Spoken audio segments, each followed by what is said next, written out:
learning about women like Ella Baker and the civil rights movement, I just felt so inspired by how these women had really no material reason to think that they could change what they were trying to change. And they did it anyway. And they changed the logic of what people thought was possible. And that made me want to do that too.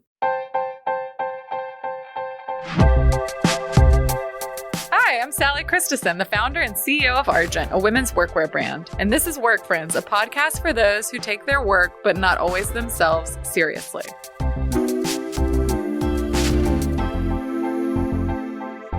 Work Friends. My guest today truly embodies what it means to be a caring leader.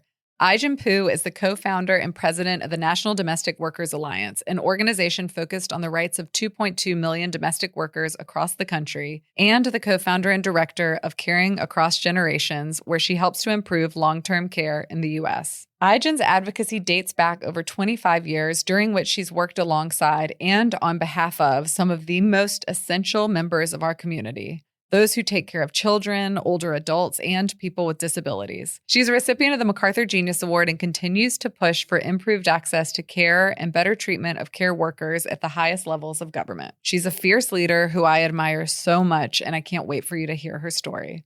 Thank you for being here. Thank you for having me. I am excited to just dive in on all the things. Yes. Going to start with an icebreaker, though. Oh, I love icebreakers. You're speaking like an organizer. Yeah, oh, there you go. Yeah. Get the group warmed up. Yeah. Oh, yeah, this is a funny one. Professional pet peeve. I have lots of them if you want me to start. But yes, can you share one? Let's see. I don't love when someone hits me on multiple mediums for something that's like a fairly innocuous, unurgent request. Like I don't need to get a text about an email and then a phone call or an Instagram direct message, like all in one hit. I'm very type A. I'm seeing them all. So it's just unnecessary noise. So that's one of mine. That's a really good one. Now that I think about it, that's one of mine too. Mine is when people who are organizers or advocates or people who are in politics are cynical out loud. It's okay to be cynical behind closed doors and with your girlfriends or what have you, but to be cynical in public, like our job is to put people in motion, inspire people to get engaged and get involved and have hope. How are you going to inspire people if you're just being kind of negative? Agree completely. I mean, that speaks to, I think, the days that I talk about where you're down. Because like I'm a generally very optimistic person. It doesn't mean that I'm feeling optimistic 100% of the time. And so I think, I recognize there are moments where I just need to step away and recover and like refocus. So it's not to say that we all don't go through moments of, darkness, because we're getting negative feedback at times. But I think the optimism is key. I think it's what's made you so successful. I think our best leaders really lead with hope and vision and painting, this beautiful end state. And if we can directionally set ourselves on a path that gets near that target, then that's improvement and that's a win. Yeah. And it's also about action. It's like hope and action together. One of the things is people feel so kind of paralyzed and demobilized. Yeah. And I think just reminding people that every day that we're here is a day that we can do something that's actually going to take us to a different place, that's going to help make things better, that can have an impact. And being negative really does like contribute to the demobilization piece when what we need is just the opposite. We talked about this when you just came in, but you have such a remarkable career and there's so many wins baked in. So I'm just excited to hear about your journey. And I want to start really just from childhood and understand what your first introduction to activism was. And was this a prominent conversation in your household? Not at all. But, my father is an avid reader, surrounds himself with stacks of books. And my mom is in the caring profession. She's a doctor and she became a doctor because she really wanted to take care of people and help people. And so she's just got this huge compassionate heart. And my dad, it's a little bit stereotypical in that he's the more analytical, And he always taught me to be critical, think critically and think for myself, and to really try to learn as much as I can from other people. And so I think the curiosity and the desire to learn as much as I can from other people, plus the compassion with like the drive to care for other people that my mom has, I probably internalized along the way, but we never talked about activism at all growing up. And I remember when I went to my first protest, it was an abortion protest in high school, and it made the newspaper. I think I was 16. It made the newspaper, and my parents were oddly just like not surprised. Supportive? Yeah, generally. And also kind of curious, like, that's interesting. How did that happen? And then on the caregiving side, you did have exposure to caregiving from a young age as well, because your grandparents were involved in raising you and your sister. Is that right? Yes. And it's such an important part of who I am. Just growing up in an intergenerational household, spending every summer of my childhood with my grandparents in Taiwan, and just following my grandmother around from the time I woke up to the time I went to bed, just like being her little shadow.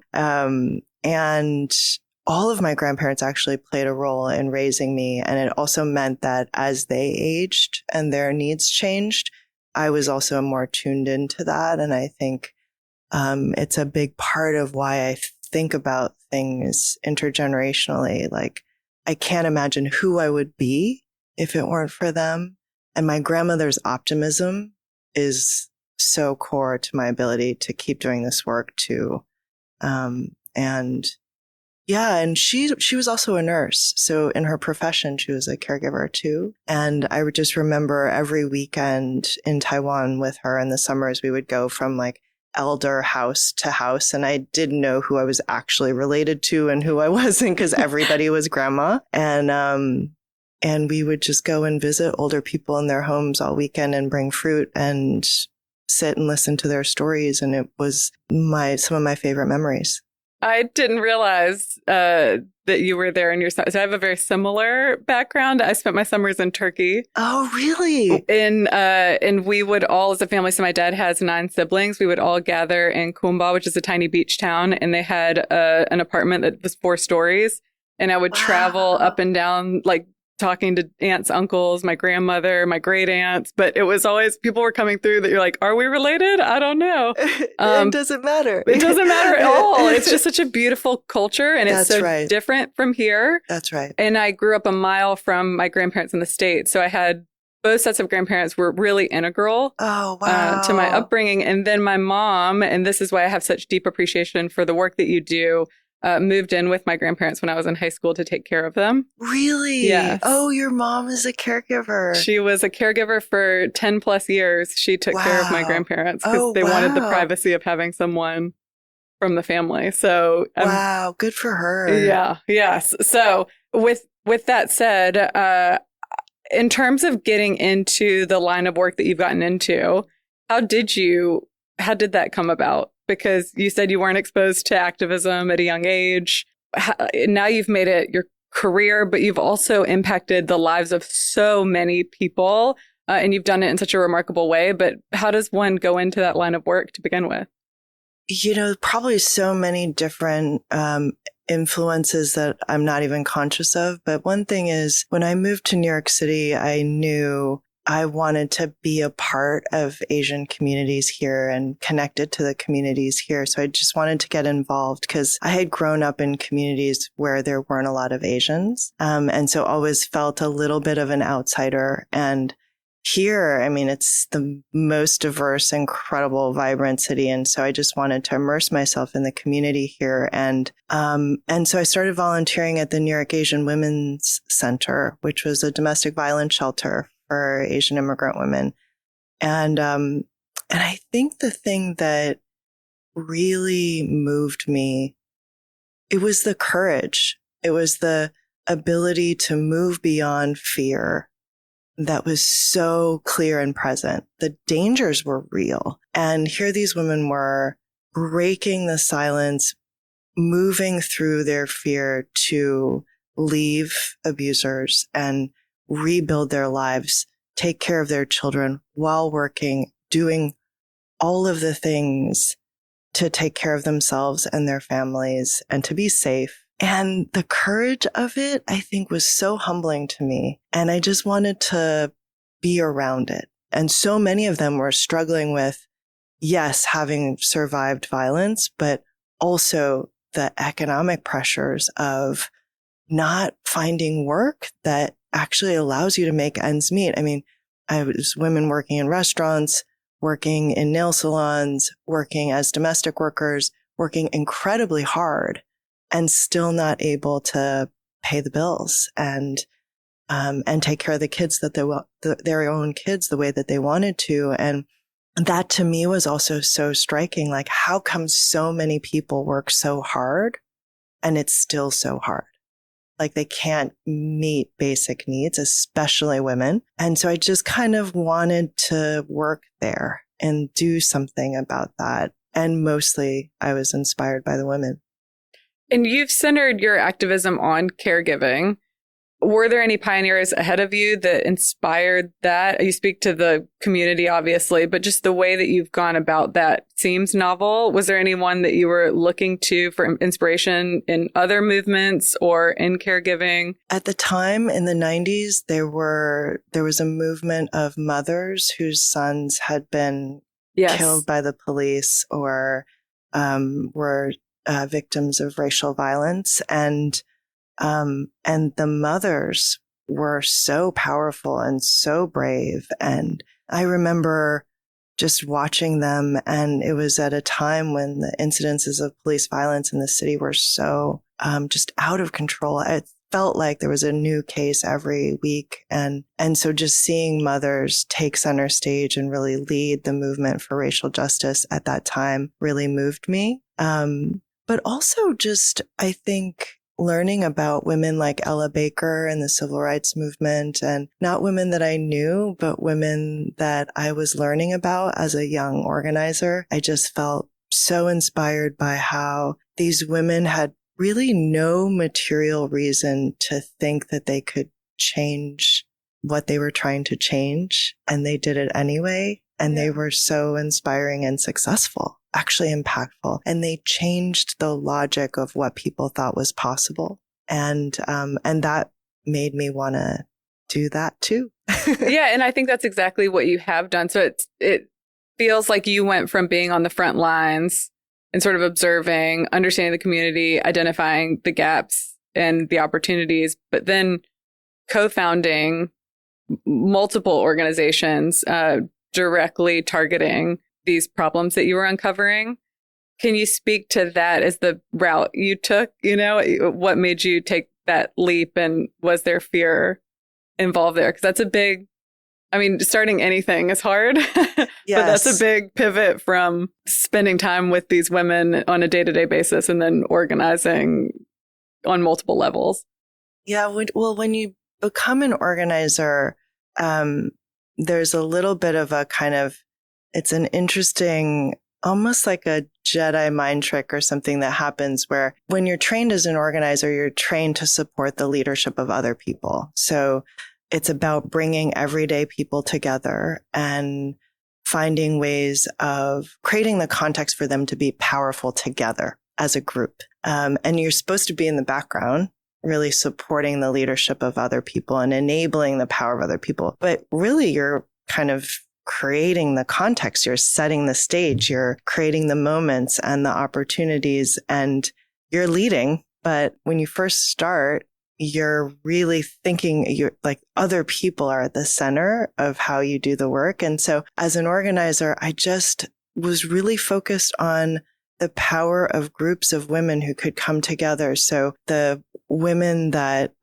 would call the hotline, I would actually go to nail salons or restaurants and to the parks and the playgrounds where domestic workers were working and invite them to health fairs and know your rights clinics, and just to see what people needed and how to support them to start to build trust and build relationship. And it was the domestic workers actually showed a ton of interest in coming together. And I think it was the isolation of the work that made them see the value of the collective and coming together with other women. It was so instinctual to them, like, yes, we should do this. And so domestic workers came to these meetings over and over again and really, shared their stories with one another, and the power of breaking out of that isolation and finding each other and thinking together about how we might change the status quo was so exciting. Yeah. And it was so, just being able to connect to a new sense of your own personal agency in the context of a group of other women is so liberating and inspiring. And so, yeah, I think I just got addicted to the power of groups of women coming together, and especially women who places in our economy and our society that other people can't see or value. That's where a lot of women live. And coming together to transform that, to actually bring visibility and dignity and power to that experience, feels like it could change everything. Even in the room, like in a tiny room with 5 women, you just feel like, oh, we could do anything. And that, I think, is what I got addicted to. Yeah. And I think that's your mindset when you started, National Domestic Workers Alliance, Caring Across Generations. I think going in, it's that optimism and that hope and that organizing mindset of how do we, first of all, spotlight the work, but also protect the workers. There are multiple layers to it. And I think for me, the question is, in starting these organizations, did you have pushback? Were there a lot of no's, which I imagine there were? Were you fundraising to try and get it off the ground? Like, talk us through just what that even looks like. One of the things that I think was important was that none of the organizations that I've founded or co-founded, I did alone. It was always a group of women. And that is what made it possible for me. I don't think I could have done it alone. And I know lots of people do. And I just am in awe because I can't picture how we would have started these organizations if it were just me. And then we never worried about funding at the beginning. We focused on really being clear about what we wanted to do and being clear that we could do it with or without resources. What do you start with, and how do you avoid scope creep? And how is that like? How have you been able to grow that over time, just out of curiosity? Oh, that's a great question. Avoiding scope creep is a really interesting dynamic in social justice work, because we're multidimensional people and we have all kinds of experiences and identities in one person. You put a group of people together and it's almost like impossible to prioritize sometimes because we're all navigating so many different issues. But we founded the National Domestic Workers Alliance. There was actually 50 of us in Atlanta who came together for a meeting to really learn from each other. And we just decided on the spot that we were going to form the organization because we recognized immediately when we were face to face that domestic workers needed a national organization and voice, and that we could build it. We didn't know what it would look like or how to do it, but that we just kind of felt that if we took the next best step together, that we could do something really powerful and change what was possible for workers going forward. And we didn't have any staff for the first year, so we were all volunteer. And then our first staff person was a part-time person, and I was the second staff person. And we really relied on the collective, like people bringing what they could to the table. And so it was a labor of love. And I think that's what makes it work. And we were all so clear at the beginning that it was about bringing visibility and power to this workforce across the country. We were all working locally already, and we just immediately saw the value of having a national voice and a national organization and committed to building it. I mean, so much so that it's now on the president and vice president's agenda, which is also new, right? It's historically been viewed as a female specific problem, something for women of color specifically to own and deal with. So I think the fact that you all as an organization have gotten it to that point is pretty remarkable. It's true. I mean, the funny thing about domestic work is it's like this little piece of this vast part of our economy, the care economy, where there's childcare that we all rely on. There's aging and disability care for our parents and our grandparents. And then there's paid leave. These are all these systems and policies and workers that we rely on to help us take care of the people we love, that has all been so devalued and made invisible. And the pandemic, I think, really exposed that. And this administration has really taken it as a priority to bring visibility and to protect and respect this whole part of our economy and our lives that has been invisible for far too long. And it's a big deal because even when we think about domestic work, it's a profession for over 2 million women in this country, but it's still called help. Yes. As opposed to the dignified job it is for so many people. And I think that's why it was so meaningful to have the president really say, care workers deserve to be recognized and have a living wage and real economic opportunity like the rest of us. Yeah, and protections. Going back to fundraising, I do want to talk about that because I've talked to a lot of friends that are advocates or leading these remarkable organizations. I think it's not dissimilar from female founders who are starting businesses. Yep. We receive around 2% of funding. I don't know the most recent stat, but is that right? It's from venture capitalists. It's abysmal.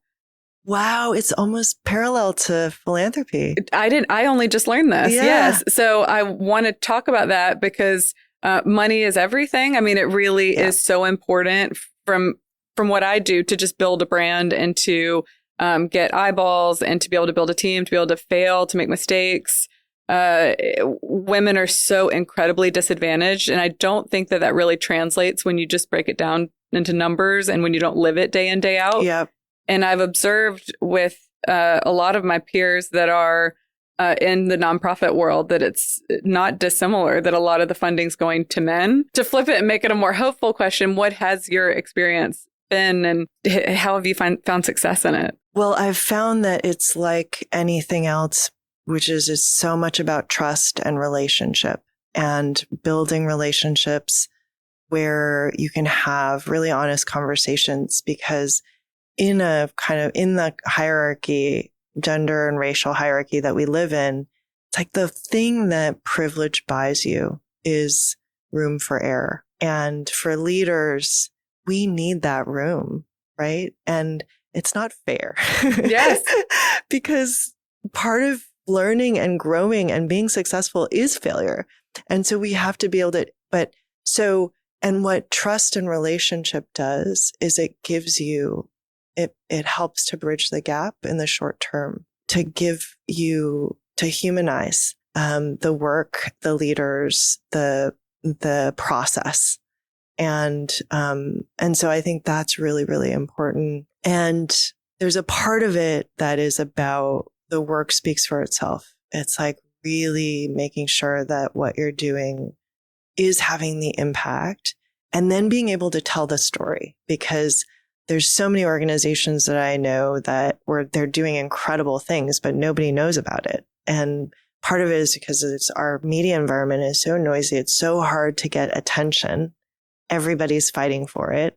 And so just to be able to take the time to tell the story of your work, your organization, and the impact that you're having and your vision. And then the last thing I would say is you got to put in the work.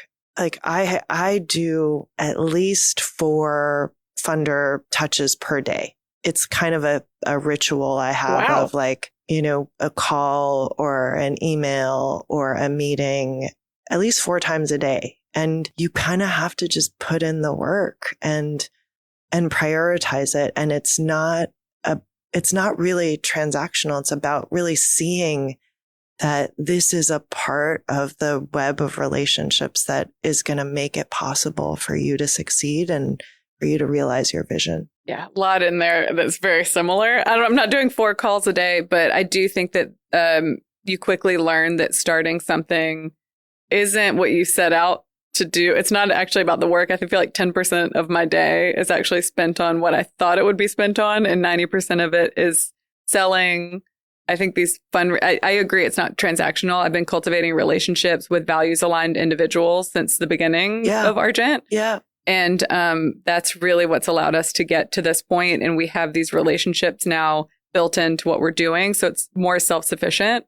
But I imagine that you have heard an inordinate amount of no's similar to me, especially when compared to our male peers.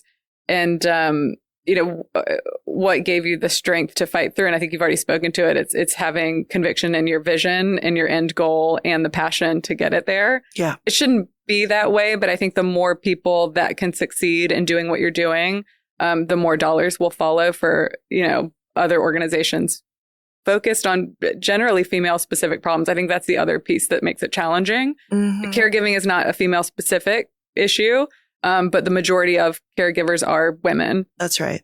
That's right. And I think it's about also and what I heard in what you just said is something that really resonated, which is finding the values aligned people in the world, and really investing in those relationships. I think about how much I've learned from what some of our donors see and the questions they ask, and because they have a strategic view on the world that is different from what I see. And I can learn so much from that, and being able to think about it as a partnership and a partnership towards shared values and shared goals, as opposed to anything transactional, makes all the difference, I think. And sometimes it's like a relationship that you've had for a very long time is the thing that you continue, and maybe it doesn't result in any funding for a while, but then it generates 10 ideas that might. And so just, I would say the investment where the values are aligned of your time and attention is really important. Yeah. And I think playing the long game there too. Sometimes, exactly. Yeah. People aren't ready to sign up right away. But when you recognize that there's values alignment, for me, I'll stay in touch with that person. I've gotten much quicker in recognizing when it's just going to be a no. I used to waste a lot of time with folks that were obviously not going to get anywhere. Yep. So I imagine you've gotten much better about that as well. We touched on this a little bit earlier, but a huge part of what you do, and again, this is in the 90% that I'm talking about, but it's in building your own personal brand alongside your organizations. And it's something that I have been doing the last couple of years that is very much outside of my comfort zone and something that I avoided, but I do think it's necessary to have success with what we're building. But when it comes to personal brand building, stepping on a stage, hosting events, being on podcasts, has that come naturally to you? Has that been something that has happened over time? No. It's so hard. It's so hard. It's so hard. I think we share this. The public persona part of the work has been some of the hardest. I get nervous every time I go on stage, and I've been doing this work for 26, 27 years now, and people are always shocked. But it surprises me to hear you say that. I've seen you speak and you're wonderful. Oh my God.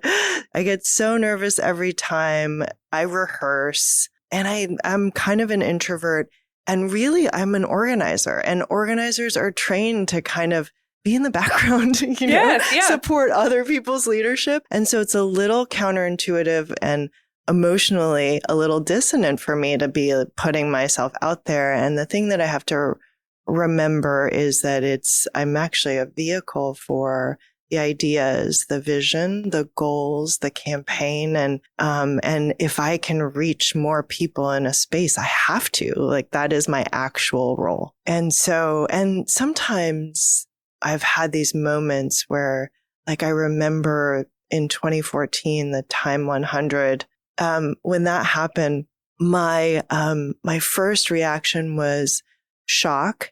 And then my second reaction was, oh no, And because it just, I felt like I would, it felt like a level of exposure.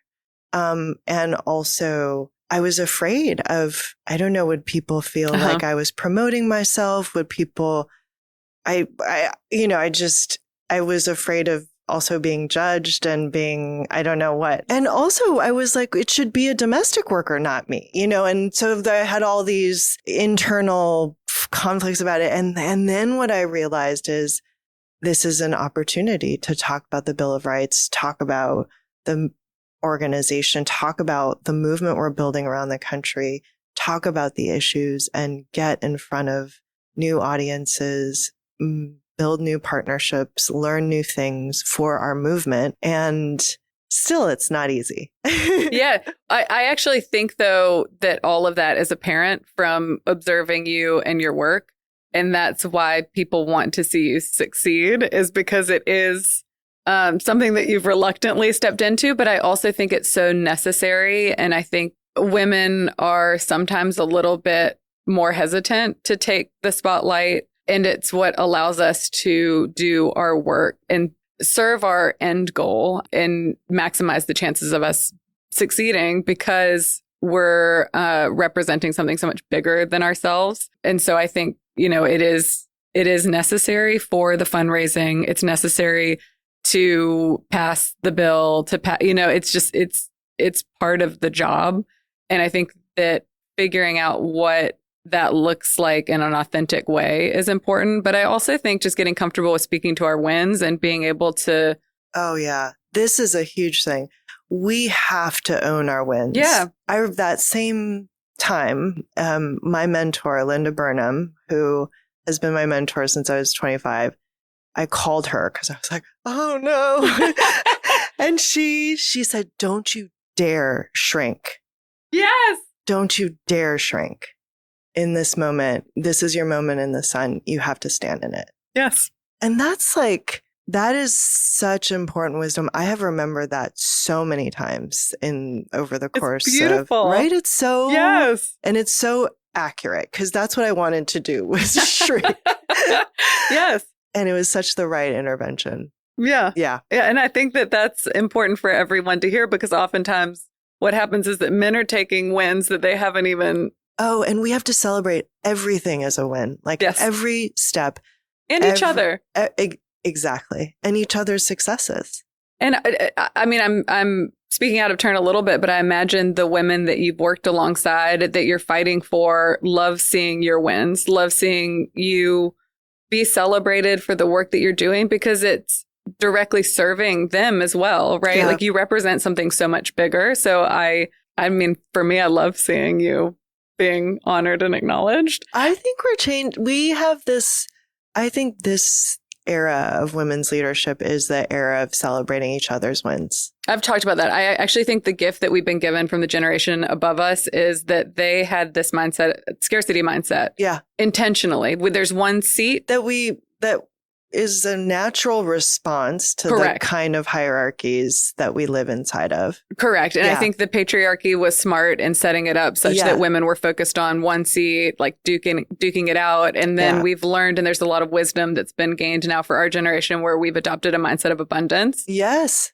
I'm experiencing that very much, I would say, in the last few years, especially. And I think it is a direct result of COVID as well, because women were so disproportionately disadvantaged. And, you'll know the stat better than me, but it's like over 2.2 million left the workforce. Yep, that's right. And there were just so many things that were expected of women. So I think the natural response is, how do we all come together and support one another and move up the ranks together? I mean, that's been my experience. And what's happening in nonprofits is there's just a historic number of women and women of color who are taking over organizations that work on every issue, legacy organizations that all mostly used to be run by white men are now being run by women and women of color. And I think we inherently know we have to help each other succeed. Like, this is one of the hardest times in history to run an organization, and we can't do it alone.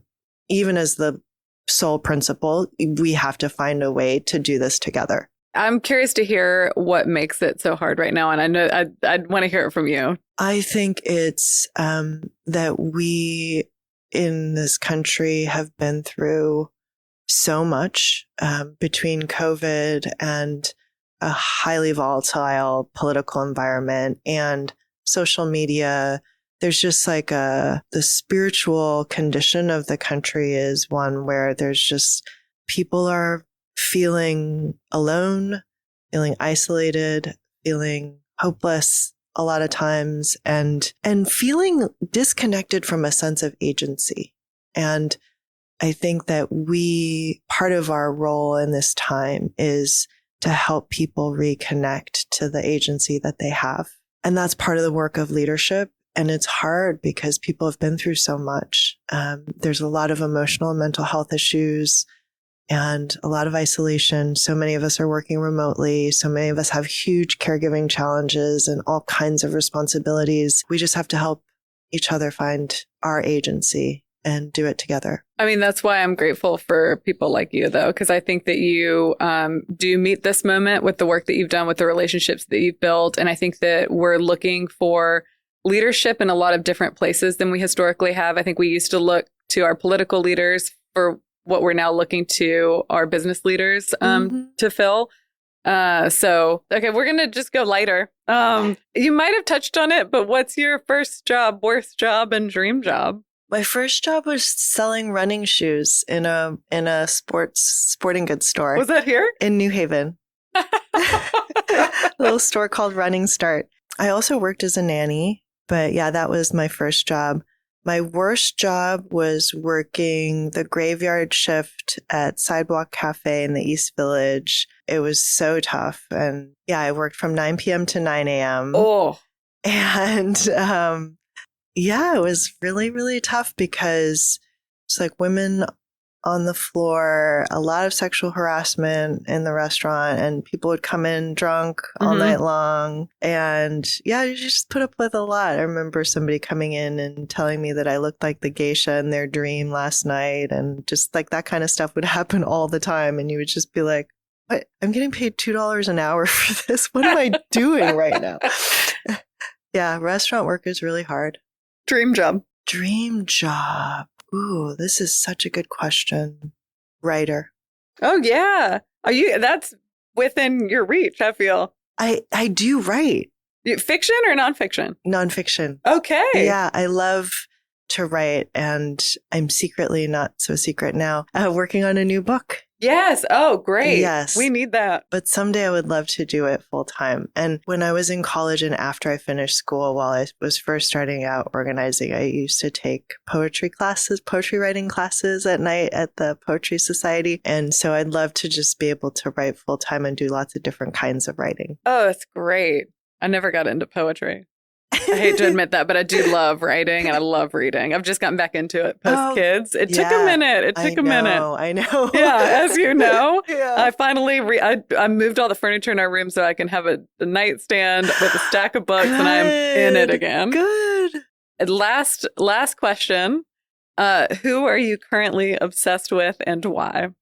Dawn Staley. Oh, great. We Yes. love Dawn. She's amazing. I am obsessed with her. And it's because I watched a documentary series where she's sharing her life lessons as a coach. And she has this one rule called the 24-hour rule, which is basically that after you win a game, you get to celebrate for 24 hours. Then you get back on the court and you play basketball. If you lose, you get to grieve for 24 hours, but then you get back on the court and you play basketball. And I've dealt with so many wins and losses over the years. And with the losses in particular, it's just so important to remember it's a long game. You get to grieve. You give yourself that time, but then you get back on the court and you keep working. Yeah, for those who don't know, Dawn Staley is the head coach of the University of South Carolina basketball team. Women's basketball. She's also a Gamecock, and that's where I went to grad school. So Really? I'm obsessed with Dawn, have been for a long time. Oh, man. I am such a fangirl. I feel like you and I are living parallel lives, but I also think that this isn't dissimilar for a lot of women. The founding journey, and I think the organizer journey, though, you do take a lot of big hits and big wins. Yes. And you kind of, the advice I got was like, stay steady throughout the journey, but that's impossible. Like, that's not realistic. No. And so I think you ride the wave as much as you can, but you try and temper it a bit. But I think it's important to lean into your wins. Absolutely. We have to celebrate them. Agree completely. And then I think take the hits however you need to. So for me, like, I'll just peace out and go watch some Netflix and come back the next day. But you do need to step away when you're feeling really down, because otherwise it's not adding value to anyone. Right. This, I mean, this Exactly. advice is It's amazing. beautiful. And Yeah. she's got so many other gems. She's incredible. Yeah. Oh, I love that. That's a nice surprise. Ajin, thank you for being here. Thank you for just all the work that you do and for being part of our community and just for being a mentor to me. Oh, thank you. Thank you so much for having me. And I feel like you're building a community of incredible women leaders, and I'm so proud to be a part. Thank you. Yeah, that's really the goal with Argent, is how do we bring women from all walks of life together? Because there's so much similarity in terms of all the obstacles that we've overcome, and how do we learn from one another, benefit one another, and grow together? So it goes back to that abundance mindset. So, Absolutely. yeah. I love it. Thanks, Adrian.